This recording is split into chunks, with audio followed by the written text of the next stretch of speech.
Welcome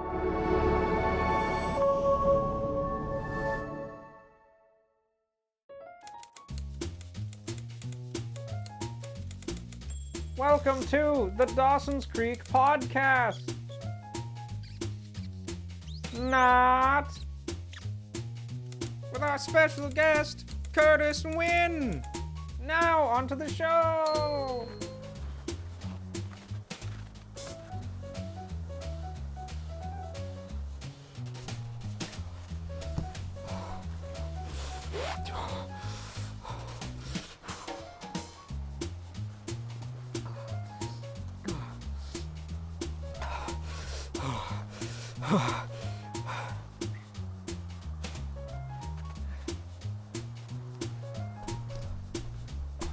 Yeah, that's nice. Dude, what are you doing? What? It's freezing outside. It is? Hello and welcome to the Not Dawson's Creek podcast, a show where we highlight your regular yet extraordinary Dawson Creek citizens. Today we have the extreme pleasure of interviewing one of the most prolific figures in the Dawson Creek art scene. He's a sound engineer, he's a musician, he's a photographer, and a whole heck of a lot of other things. Please welcome our guest.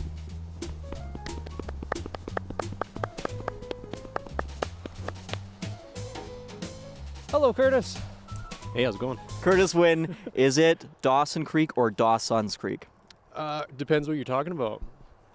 If you're talking about this town that's very cold today, would it be Dawson Creek or Dawson's Creek? Dawson Creek. Why? I have no idea what you mean. Why? I just wanted to trip you up. Do you get that a lot? Do you hear that a lot? Dawson's Creek? Dawson's Creek, yeah, at concerts actually a lot. Yeah? Yeah, whenever there's performers out, pull the old, "Hello, Dawson's Creek." That must go over really well. Yeah, people love it. It's kind of a running joke now. So speaking about that and concerts, as I said at the hop here, you're really involved in the art scene in the community. Mm-hmm. When did that sort of start, when you had when you realized you had a passion for art in our community and art in general? Probably in high school years. Yeah. Getting to play some concerts as a young kid. We'd book our own shows and rent out a hall and get all the young bands together and, do stuff like that, and Yeah. kind of stemmed from that. Oh, really? Enjoyment. So you dabble in a lot of different mediums, photography, sound engineering. You're also the theater coordinator at KPAC and all that sort of stuff. What medium is your favorite to kind of play in, whether that's film, photography, music? That's a tough one. I really enjoy photography. It's taken me in quite a few places, getting to do photos with the event center in town for about the last 14 years. So get to see a lot of world-class acts. That's also, I've done some work with Hockey Canada, the Canadian border cross team as well. So got to shoot with them and take them around at Powder King. It was a pretty cool experience. So, but music has kind of always been, it's a tough one. Music, doing the sound engineering or playing music is super fun too. Yeah. And you've also done video, and I'm kind of curious because, we're filmmakers and you've done quite a bit of video. Which do you find harder, photography or video? Video. Oh, really? Yeah. I think just because I've had so many years doing photography, it's like a lot of the things are second nature. Dabbling into video, it just seems like there's a lot more technical aspects to it and things that can go wrong. Photography, you can kind of, you can fudge things a little bit, there's not necessarily a timeline you're running on, per se, but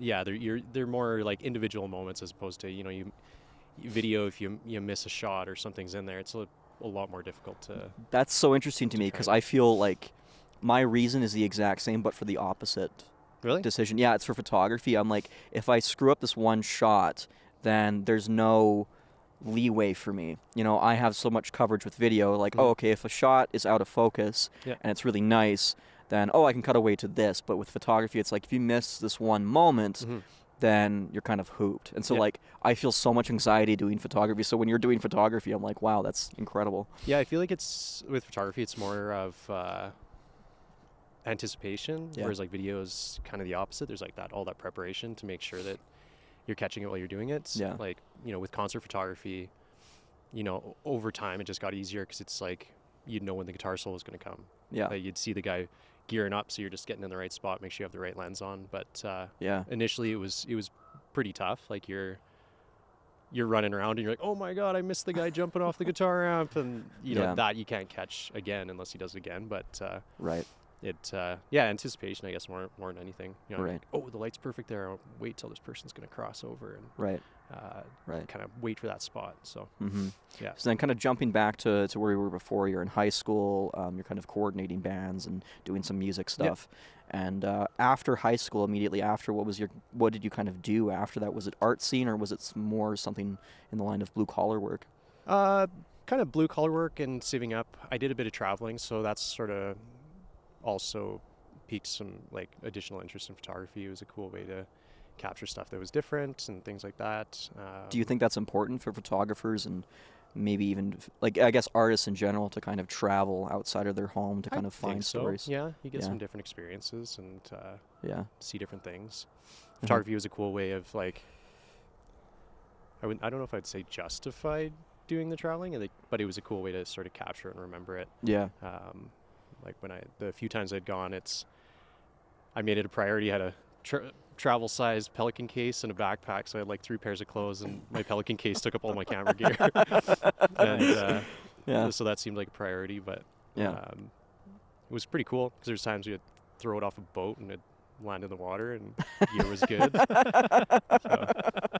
That's how you know. That's how you know Pelican cases are high quality when you can they're amazing. Toss them into the water. But yeah, so you travel around, you kind of gain all these life experiences, and you come back home here. And so you also have a band, is that correct? Yep. Yeah, what's the band? Ghosts at Midnight. Yeah. How long you guys been playing for? We've been playing together for about 3. I want to say 2020 maybe. Oh wow. Yeah, it was just close friends, and we were just playing, and the other guys playing other bands, and we were just writing music that we wanted to play. Mm-hmm. So not doing any covers or anything like that, just doing original music, and we just all enjoy it. So. Yeah. Do you write your own, do you write lyrics and stuff like that too, or? No, we're just an instrumental group. Oh yeah? Yeah. So it's sort of just a collaboration of all of us, music that we like and things like that, and take all those influences, I guess, but it's fun. Yeah, cool. What kind of genre? That's a hard one. Kind of like an old school psych rock kind of thing. Oh, sick. Yeah, I can't really pin it on any quite one thing, but it's a lot of fun. We had like 2 drummers, 2 guitars, synth, and bass. So yeah, sick. Sweet.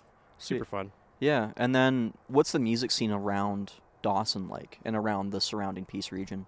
I would say it's pretty good. It's pretty collaborative. Like, everyone in Fort St. John knows the people in Dawson Creek, and people tend to work together really well.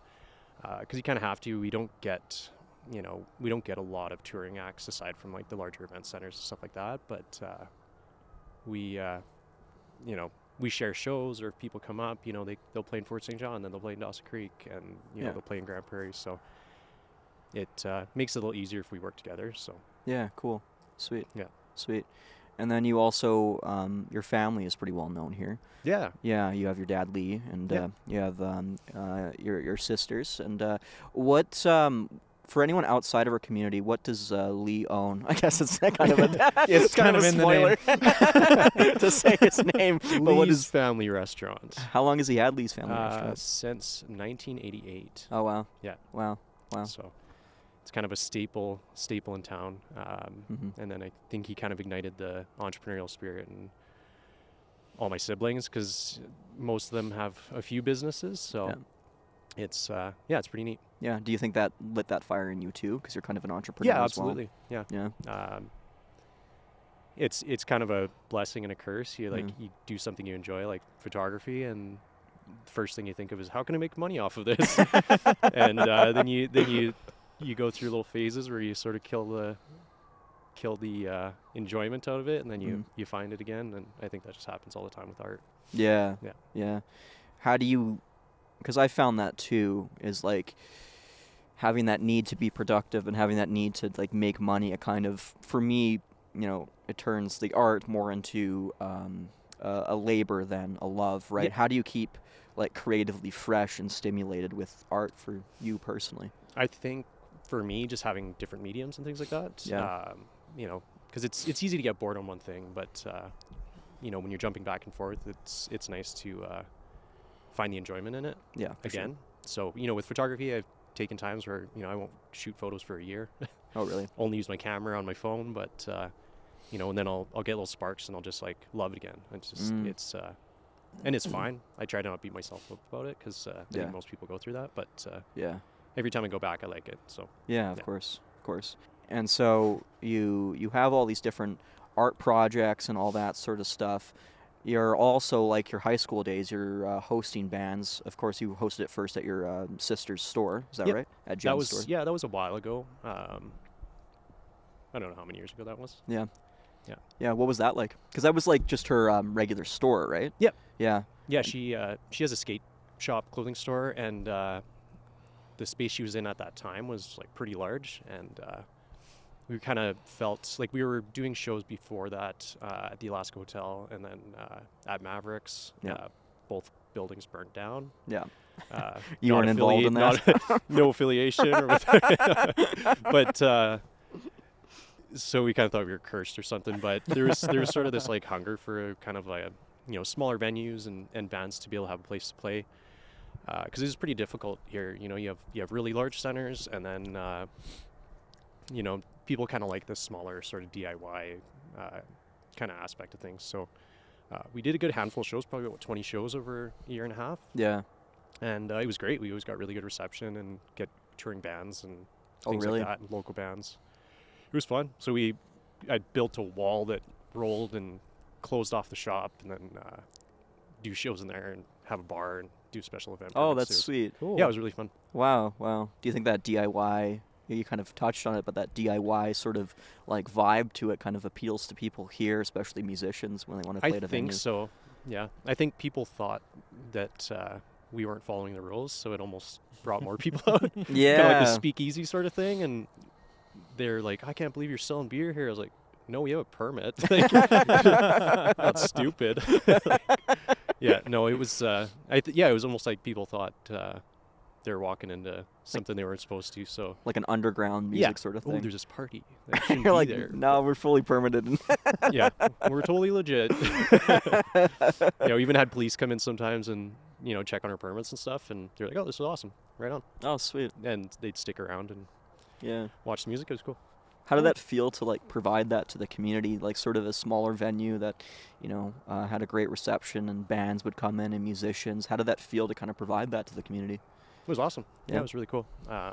People are always interested too, because they have been in the shop during the day, and then all of a sudden the space would transform and they're like, whoa, weird, this wall wasn't here before. Like, no.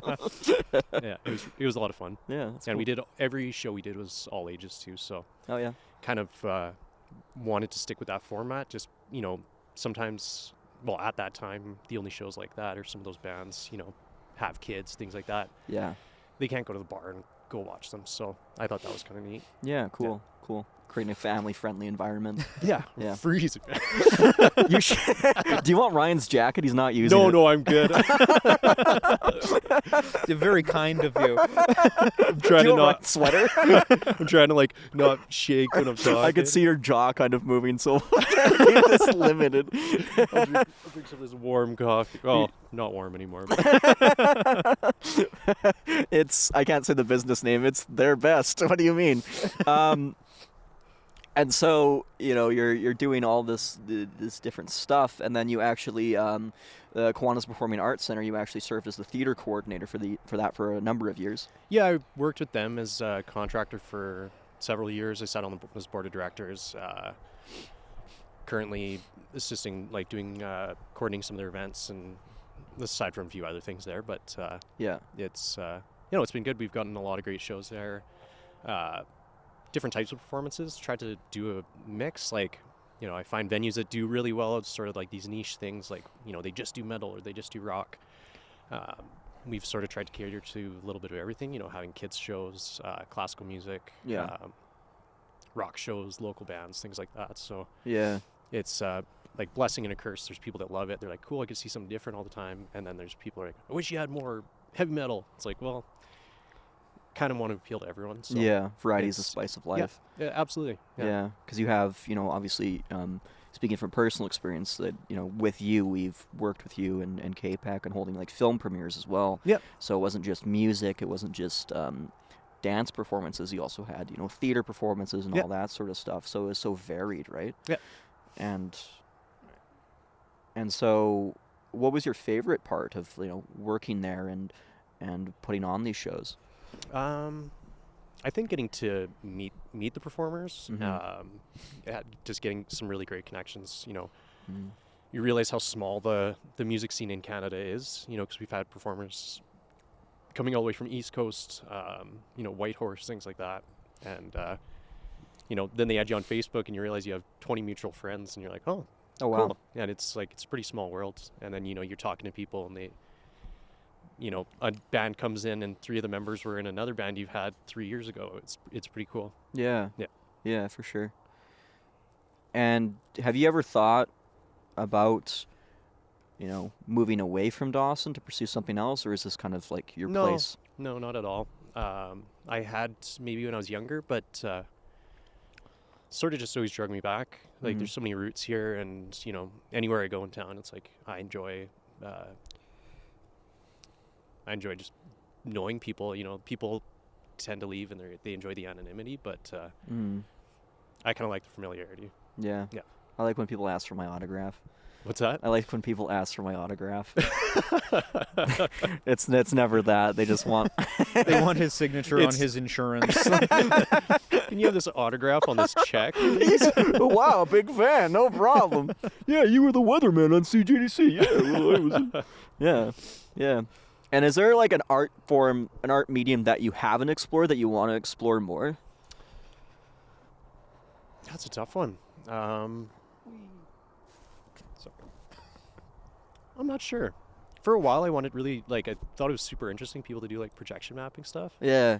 For like live performances in the theater, I thought that was really cool, but... You've done a little bit of that, hey, at K-Pac? I've tried it out. Yeah, it's pretty How's neat. that? It's cool. But totally a different ball game. Yeah. And wanted, learn a little bit more about live lighting and stuff like that too. Yeah, right. For anyone who's not familiar with projection mapping, can you go into that a little bit? I'm trying to figure out the easiest way to describe it. It's basically we're using like a projector onto a surface, like whatever shape or things like that, to kind of create like, additional elements. So it's sort of like a practical visual effects kind of thing. Yeah, cool. So you see it in like theater productions, like the dress will change color and, this house will catch on fire, but it's just a projection onto it. It's really neat. That's awesome. Cool. Wow. Do you need some? Do you want to take a break? No, yeah, I'm good. Just I feel so horrible. No, I'm good. I thought we were shooting in your office. Yeah, me too. I would have put a sweater on. No, I'm good. Sorry. We could be used to the cold living up here. But you don't, because it just gets through you. I can't do it. Well, I was just in Mexico, so maybe Your blood is not acclimated yet. Yeah. One time we were scouting locations, Ryan and I, at his place, and I wore shoes, and the snow was like 6 inches deep. And I walked through, and we were walking up to his place, and then we walked back, and I just stopped because my feet, I'm like, Ryan, I can't move. And Ryan's like, I got you. And he Captain America'd me and held me out and walked me out. Oh, my God. It was incredible. My feet are still cold from that. Wow. Yeah, I think it might just be cold today. You might have and frostbite. Your feet might be cold. I might have frostbite. I should just amputate these two. So, what's your favorite part of town, like in Dawson, in the area? Right here. No, I'm just joking. That's a lie. Right here in the cold. You know what? That's a weird one. I'm not sure. I like it all. Yeah. It's good to be optimistic. I don't know. Why? I don't know. It's just, Every question you answer, that was more or less just because I can't think of a place. Just everything. It's all good. Yeah.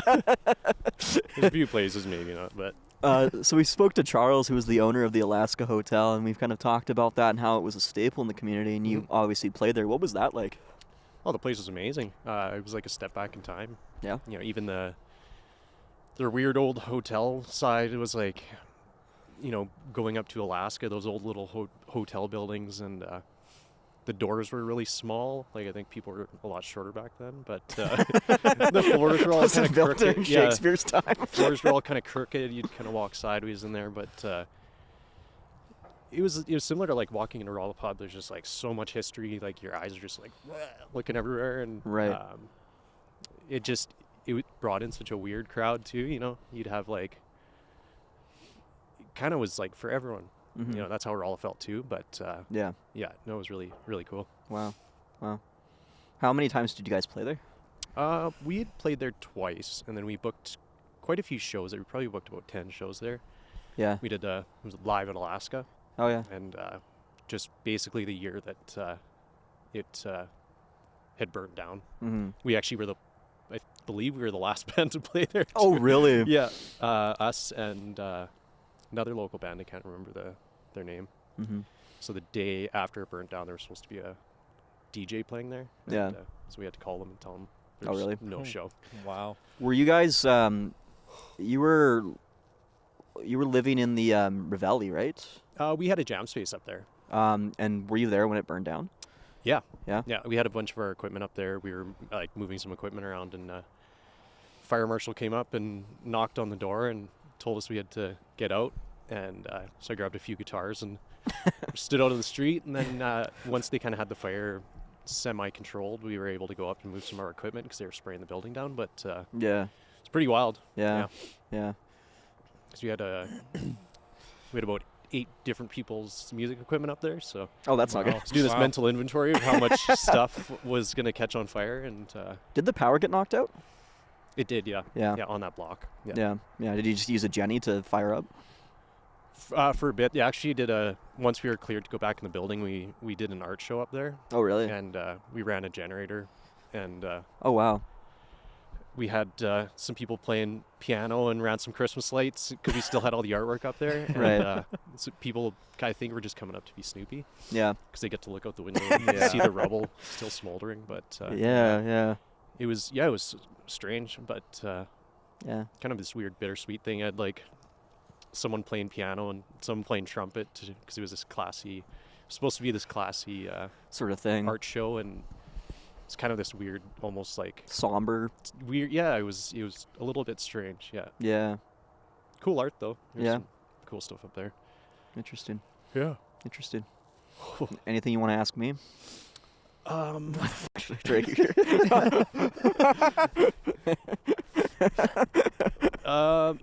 brain is a little bit frozen. Also swore, so I can't use that. You guys got some more movies in the works? Yeah, we do. And talking about that a little bit, you're obviously, you've shown like an interest in filmmaking and doing videos and stuff like that. Have you ever wanted to make like your own feature film or short film? A little bit. I think I'd mentioned to you, it had like I don't even know how the process, like I've been dabbling in one of those people, like kind of get the idea and I'll start going down the rabbit hole of how do you make a movie? But kind of had a few ideas for some short films and things like that, just to sort of dip my toes in, I guess. But it's kind of on my long list of things to do before I die, so I still got a long time to go, I think. But I think the easiest way to get into like filmmaking is to just sort of dive into it and get involved with anybody in the community. So why have you not auditioned for any of our movies? Yeah, Kurtis. You could have played Phil Danielson. I know. Seriously though. Time constraints, I think, more than anything. But I'd love to. You guys' last film was awesome. Such good reception. Yeah. It was, because you guys did 2 nights, eh? Yeah, we did. Yeah. No, it was good. You don't have to lie. And it was kind of neat seeing, like, on the big screen, seeing people and it being a small town. I'm curious what people would think about it, when you watch a movie and you don't know anyone that's in it or short film. But I'm curious what people, what kind of reception you get. Yeah. Because I was like, oh, like, I know that person. Oh, I know that person. Actually, I know everyone in the film.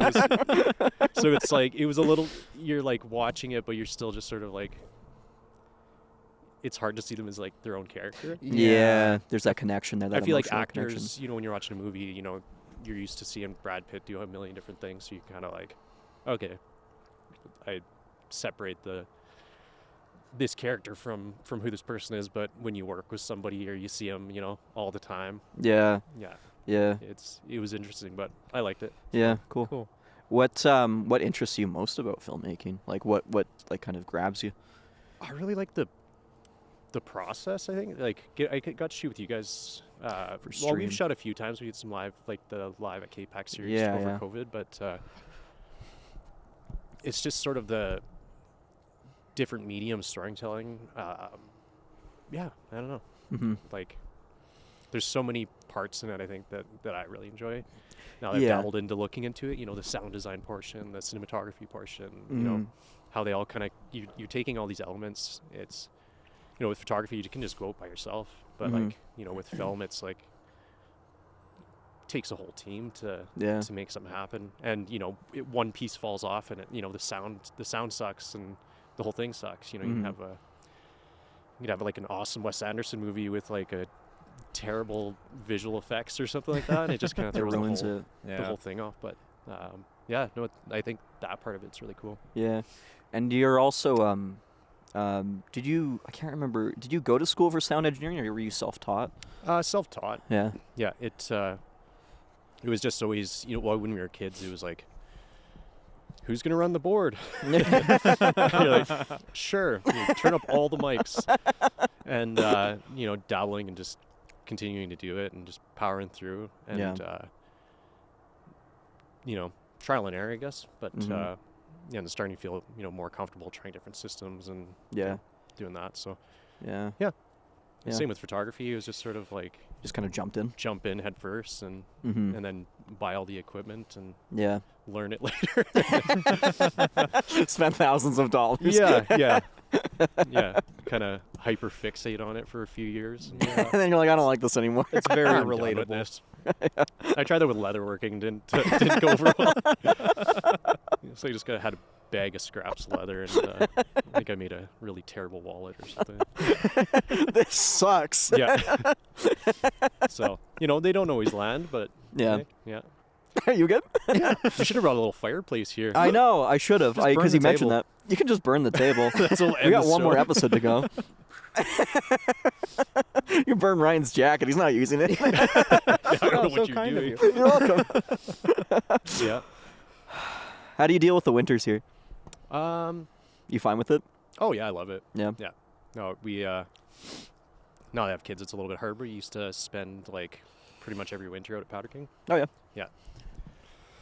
And how do you like Bear Mountain for skiing and snowboarding? It's good if we have snow. Yeah. We grew up on that place. It was right over there. Looks like a hill from here. Yeah. It is. It's nice though. It would be like close to town when you're kids. You know, your parents would rip you up and go eat burgers and. Yeah, my favorite part was the poutine there. Yeah, poutine was amazing. I didn't even ski. Your favorite part is poutine anywhere you go. We started just going up because, you know, all the girls would go up there too. And ski away and. You got to do something. Yeah. Yeah. Try and look cool and do tricks and hurt yourself. Garner those sympathy points. Yeah, absolutely. But you know, Powder King's cool. It's kind of this little hidden gem. And where's Powder King for anyone? 2 hours from here. Oh yeah. Yeah. So it kind of sits in between Dawson Creek and Prince George. Yeah. Middle of the Pine Pass, but oh, cool. It's like world known for the amount of powder they get. Like literally the king of powder. But a lot of friends with like cabins and little shanty town shacks. They get this Toontown there, and it's cool. Yeah, it's a bunch. It started off with like a bunch of lean-tos and buses on Crown land, and the houses have gotten a lot more elaborate as people have grown up, and they're just kind of allowed to be there, and it's pretty cool. But that's sweet. It's a pretty neat community up there. It's like family. So. Oh really? Yeah. And now everyone that's, you know, we've grown up there, now we bring our kids out. It's a pretty cool place. Oh, cool. Yeah. Wow. Nice. Yeah. Nice. What else do you do during winter? Winter? How cold does it get for anyone outside of our community. It's like minus 32 2 weeks ago? Yeah. And now it's -4. It's probably a bit colder right now. Yeah, I don't know why it feels so cold, though. What? Yeah, I don't... it must be the... There's no wind, though. Yeah, I know. Usually it's very windy here. Yeah. Yeah. There's also no direct sunlight That's at true. the moment. Yeah. So that helps. Wintertime, actually we play like a lot of music and stuff like that. Oh, really? We kind of hole up and hide out, play music. I was going to ask you, sorry to cut you off, but what's your favorite venue to play music at? In town? K-Pac's fun. Yeah. We played there a couple times. Rockwell, there's only really a handful of places to play now, but do you wish there was more? Oh, absolutely. Yeah. And I know that it's kind of the same sentiment for Fort St. John, a lot of musician friends in Prince George, things like that. I think everyone always thinks, the next town, the grass is greener. And, personally, I'm always like, Fort St. John has such cool venues. And, they're like, Dawson Creek has such cool venues. And we're just like, I don't know. But I think it's a hard industry to, make good money on. And we're so far from large city centers and things like that. It's hard to maintain, a regular live music series and things like that. So, do you think it's hard for art to kind of thrive here, in terms of making it an industry, because it's a small town? I think so. As individually, yes. If you were just trying to just make money as a musician, would be really hard. Yeah. But that can be said for pretty much anywhere. Mm-hmm. You kind of have to diversify your skills. I know a lot of musicians that, they live in Vancouver, they still have to have a job, or they work as a promoter, or, they work as a sound engineer as well on the side, or they do recording. So I think, any arts industry kind of have to figure out a way to, if you want to be involved in it, figure out other ways that you can make money or make a living off of it. Because, having this pipe dream of thinking you're going to be the top 0.01% that, is going to make it from your music is a little bit crazy. Mm-hmm. With that being said, though, do you think it's possible to make art here and make a living? Yeah, absolutely. Yeah. I've had a few years where I've, just lived off my art, and doing some graphic design for people and doing photography and things like that. But like we talked about before, it's kind of hard to keep that balance of continuing to enjoy it. So for me, it was just, I do it, and the time when I'm making the most of my art, I'm not making any art, per se. I'm sort of doing commercial projects and things like that. So finding that balance, I guess. Yeah, for sure. Yeah, it's all about finding that balance. Personally, I hate my job with a fiery passion. We got to work with this guy. More like he has to work with me, because I came into the office and we were going to do this as an opening bit and then be like, screw it, it's too cold, and then go inside the office and then film. And then Ryan's like, so I'm kind of worried about just filming that opening bit, yada yada. I'm like, oh no, we're not filming the opening bit. He's like, oh, thank God. I'm like, we're shooting the entire episode outside. Screw you, Ryan. And Ryan turned to me and said, I'm not going to argue with you. And I said, but it's going to be really cool. And he went, I'm not going to argue with you. So is that why you don't have your jacket on? You lost was it bet? Or? Yeah, I lost the stipulation. Fight. Yeah, the fight. I lost the war. So thanks again for thanks for having me. So Kurtis, we ask all of our guests as an ending question. I may have follow-up questions because I can't stop talking, but one question to finish us off here. Oh, can I ask it? Yeah. Is it Dawson Creek or no, Dawson? You idiot! That was the opening one. Oh man. Okay, let me do it. So is it Dawson Creek or? Okay, I'm serious this time. If you had one word, you could just cut back to the original answer. If you had one word that you could use to describe Dawson Creek, what would it be? Right now? No, cold. Yeah, I thought so. Not windy right now, but mostly windy. It's really warm. What do you so can you see the... Oh, you can see them probably. Yeah. Yeah. So. Yeah. It's windy. It's windy? Cold. But friendly. That's 3 words now, so... Windy, cold, and friendly. You really in gave that us... order.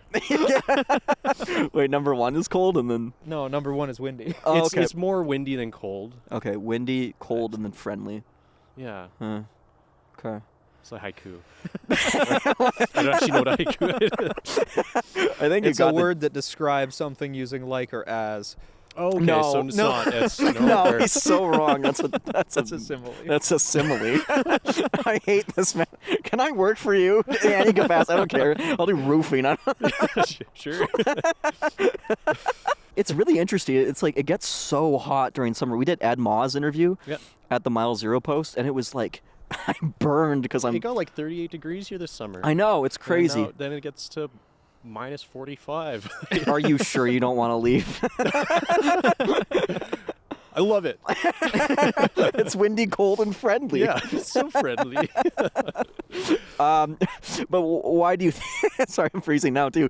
Why do you think it's what gives that friendly sort of atmosphere for the small town? I think just the amount of people that sort of have roots built in here, like roots built into here, and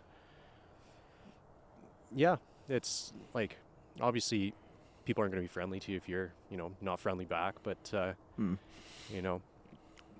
people, that's a hard one. I don't know. It's yeah, I don't even know. I'm killing time here for you.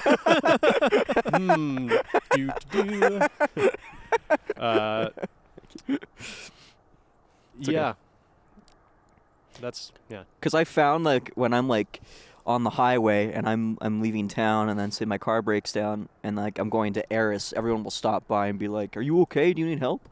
And like that sort of vibe is like you would never get that in the city. Actually, I have a good example of that. We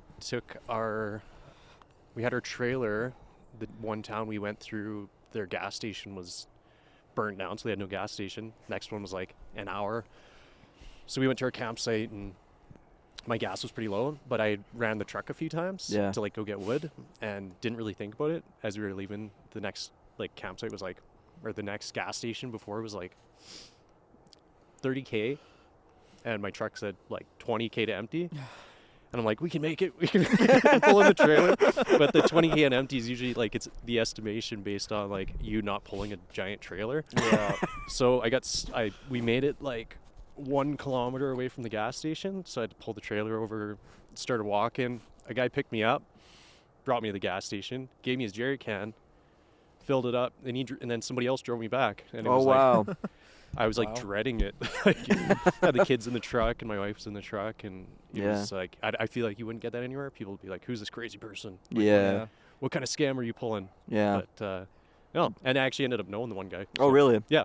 Yeah, and that's also one of the benefits. And sometimes you can feel it's a downside when you don't want to see certain people. Yeah. But it's like you see, like you go to the grocery store, you're like, oh, it's my grade 1 teacher. You see so many people that you know. I think it puts a little more, I don't know if it's like obligation, but responsibility on like trying to be a good person. I guess like you can't really hide out. Yeah. If you're gonna go to the gas station, you're gonna run into somebody. But yeah. I still am a bad person. I just do it as like anonymously online. Yeah. So. And everyone's vehicles, so if I see your car roll around, I turn around and I'm gonna hit it. Yeah. And then I step on the gas. Well, Kurtis, this has been an absolute treat. Thank you so much for making the trek. Thank you so much for dealing with the cold. I'm starting to feel warm. I think the hypothermia. Okay, so let's go 30 more minutes. I'm seeing the light. So thank you again for taking the time to talk with us, and Godspeed. This has definitely been one of the coolest interviews for the podcast. Cool, yeah, very cool. Thanks again, Kurtis. Yeah, thanks, guys. Thanks, Kurtis.